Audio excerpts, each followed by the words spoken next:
ask me if I give a fuck about man. Recently I just don't give a fuck about a thing. Ask me if I give a fuck about it this. Ask me if I give a fuck about it this.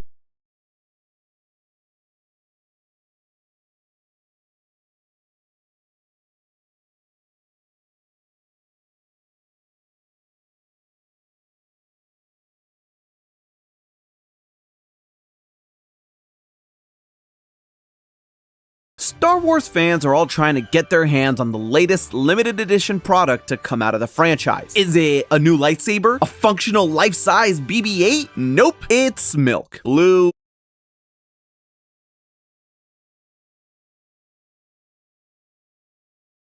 milk. It comes out of these ugly things, and despite only being in one scene, it's clearly popular enough to not just be served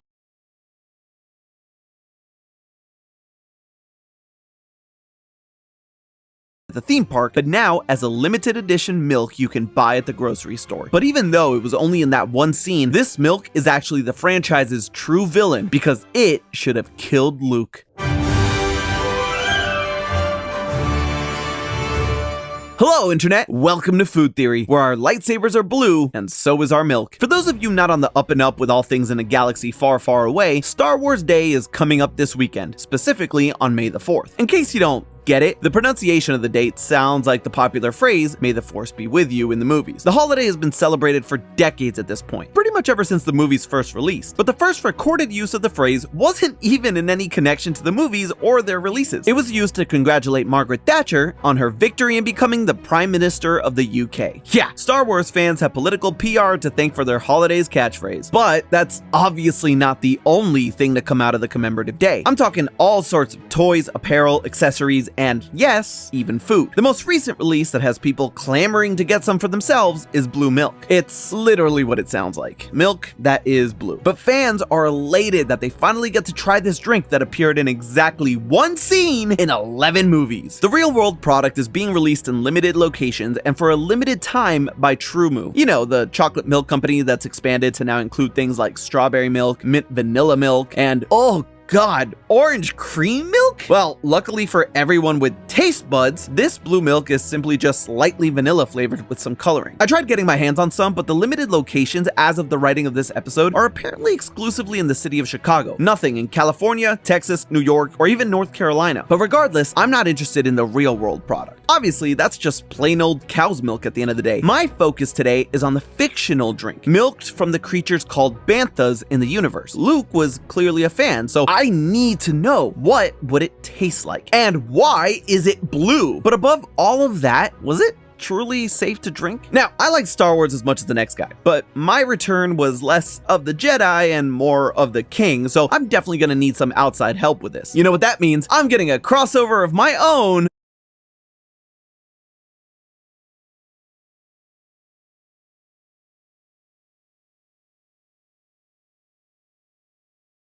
with Lee. Hey, you called? Whoa, yeah, that was freaky fast. I've been waiting for one of these. Well, here's your chance. What can you tell me about banthas?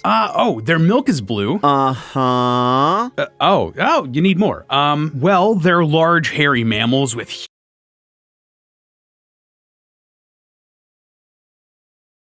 huge spiraling horns.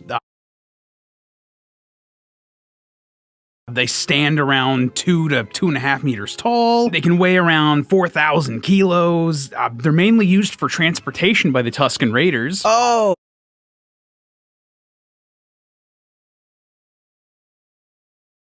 the people that Anakin Sure, yeah. But they're an entire race of people. And they've domesticated the bantha to the point where they're practically inseparable when you talk about them. Like, their bond is insane. When a bantha dies before their raider, the raider is cast out of their clan to go on a quest to either die in isolation or be adopted by another bantha. That's pretty metal, not gonna lie. But what can you tell me about their biology? Besides being huge and hairy, they're omnivorous, though the desert land of Tatooine has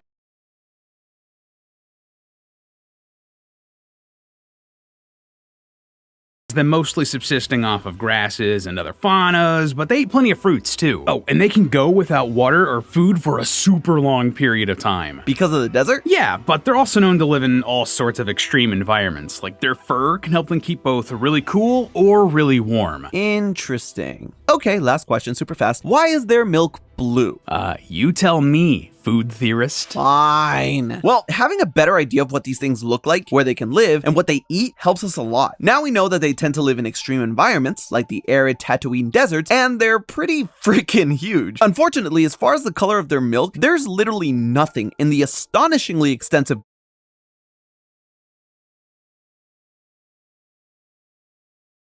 bantha lore that explains the hue. Even the part of the movie where the milk steals the scene doesn't acknowledge it. Luke doesn't drink it and go, "Uncle Owen, I was gonna go to Tachi Station for some power converters," but only after I finish this creamy blue milk that has notes of vanilla and cinnamon? The only thing the scene does give us is a small glimpse of the consistency. When Luke picks up the jar, we see the liquid sloshing around pretty quickly and violently, meaning it was most likely fairly watery. We can see it better when he actually pours himself the glass. There's also a deleted scene of Aunt Beru preparing breakfast and getting the blue milk into the jar from a dispenser, which gives us another good look at the watery consistency of the liquid. Unfortunately, consistency alone doesn't tell us much about the flavor and color other than guesstimating the water content. If we want to figure out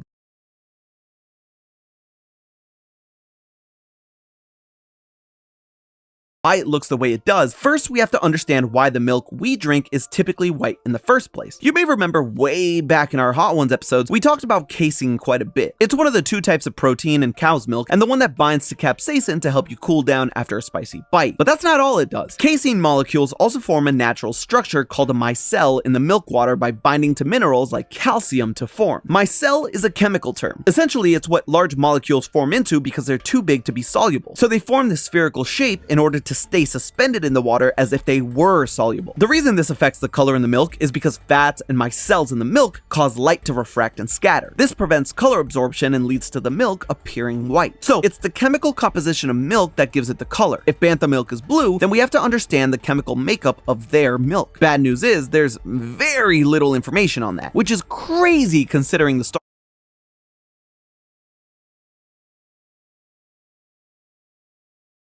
Wars fandom. Want an entire page on the stripes of Han Solo's pants? You got it. An article dedicated to an unidentified duck individual? Yup. I guess the arbitrary line is drawn at milk. So in lieu of any in-universe information, we gotta look at the closest thing we can find in the real world. The design of banthas was based on two real-world animals, the muskox and the bighorn sheep. Don't need to tell you what they took from the bighorn sheep, but the muskox is where they clearly took inspiration for the bantha's coat and general look. IRL, the milk from both of these animals is rare for us to use, but we know that it's white like most milk we're used to. Thing is, bighorn sheep milk is a bit removed from domesticated cow, goat, or sheep's milk, and there's a considerable difference in the fat content. Where regular cow milk has a fat percentage of around 3% for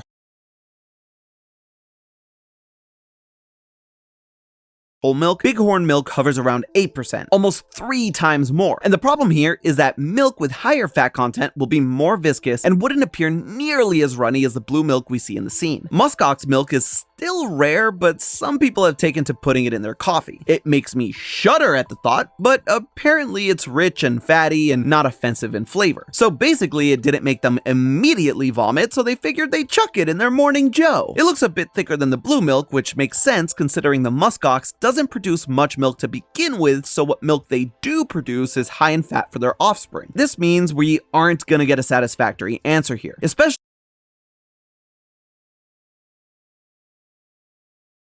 when you take into consideration the extreme temperatures that banthas live in and how that would affect their milk. So obviously what we have to do is look at animals in the real world that live in extreme conditions like the banthas do. Now, like Lee was kind enough to share with us, they live in both extreme hot and cold climates. They can also go without water for a long time. Sound familiar? Like a certain desert dweller? Yup, the good old camel. Turns out camel milk is something of a cool growing trend. Even Kim Kardashian's drinking it. It's super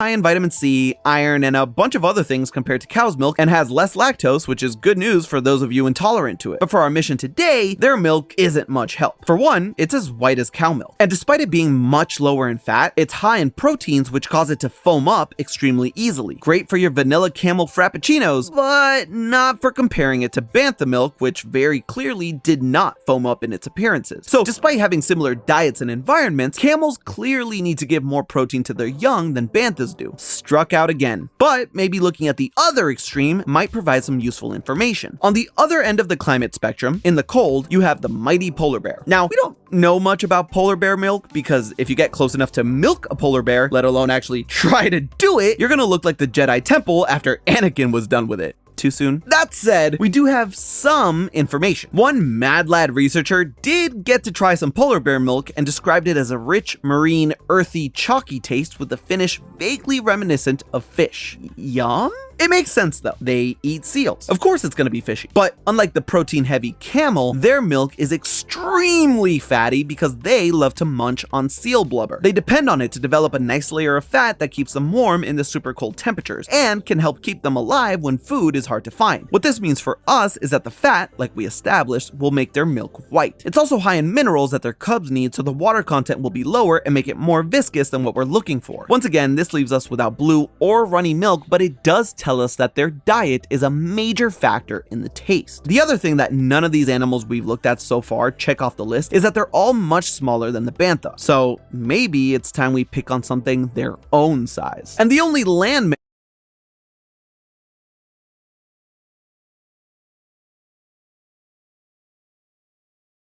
mammal that checks that box is none other than the elephant. This isn't just me throwing a dart at the board here either. In the first movie, episode 4, A New Hope, the animal they used for the bantha was an elephant. Now, while the production team used an Asian elephant, the closest thing would actually be the African bush elephant. While they are slightly taller and heavier than banthas, they can both have similar desert habitats. African elephant milk is extremely high in water content, meaning it's far more runny than anything else we've seen so far. As far as the flavor goes, elephant milk is slightly bitter, and with the diet similar to banthas, one that includes fruits unlike the camel, it's not out of this galaxy to assume bantha milk would have a similar bitter taste. We're finally getting closer. The only thing we don't know much about is what elephant milk looks like. Once again, we're stuck at the dreaded color, the freaking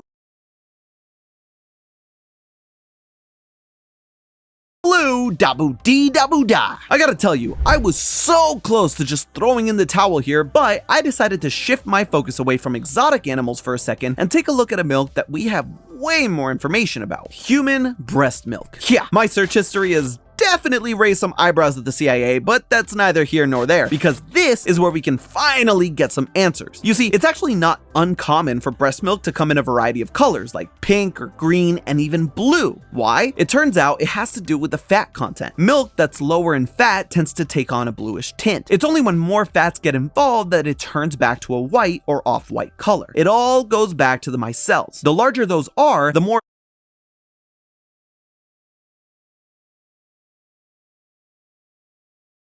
light gets scattered and the whiter the milk appears. Things like skim milk have the micelles artificially removed and can take on that blue tint, but the remaining micelles are still fairly large and still scatter the light, which is why it looks fairly white. Elephant milk, on the other hand, has smaller micelles, about half the size of the ones in cow milk. Elephant milk also has roughly 100 times the protein that cow milk does, namely casein. And while the micelles that casein forms with fat don't absorb light at all, casein itself scatters blue light really effectively. This is called the Tyndall effect, and it can make things look blue. That's why the sky is blue. So there you have it. If your kid ever asks you that question, you can finally answer it with confidence. You can even try this for yourself too. Get a glass of skim milk or dilute some milk with water and shine a flashlight through it to see the effect. So what does this mean for bantha milk? Well, if it's similar to elephant milk with extremely high protein levels but low fat and small micelle structures, it could very easily appear blue. It would also be the reason why it's so runny and wouldn't foam up as readily as camel milk. As far as the taste goes, it would most likely be a little bit salty and bitter, but still fairly reminiscent of the cow milk that you and I drink. It may not be the tastiest thing, but let's face it, it's a desert planet. You gotta take what you get. There is a small problem though. Luke would have died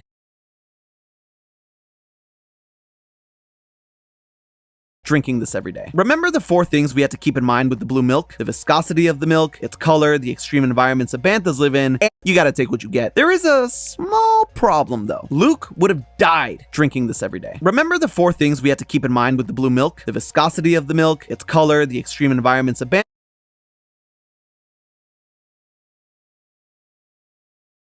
live in, and their huge size. See, growing to that enormous stature takes a lot of nutrients, especially for those bones, their joints, and their cartilage. Elephants deal with the same thing. That's why elephant milk has a compound called glucosamine. We have it too, and it's used by the body to make other chemicals that build tendons, ligaments, cartilage, and the fluid that surrounds joints. As you can imagine, elephants need a lot of it. Their milk contains 128 times the amount found in cow's milk. In normal, safe amounts, glucosamine doesn't do anything bad to us, but doses that are too high and over a prolonged period of time can cause nausea, diarrhea, stomach pain, hair loss, hepatitis, and liver failure, which can cause a pretty bad case of being dead. Since banthas have a similar size as elephants, plus those massive horns, their milk would most likely contain a comparable amount of glucosamine for them to grow big and strong, which means that if Luke had a glass of blue milk every day for breakfast, his liver would have given out long before Vader ever had a chance to tell him he was his father. But hey, Actually, Luke Skywalker isn't technically human, so... dude, episode's over. Didn't you hear me say, but hey? I don't go over to Film Theory and ruin your sign-offs. Fine. I'm sorry. He would have died. Happy? Very. Thank you. But hey, that's just a theory. A food theory. Bon appetit.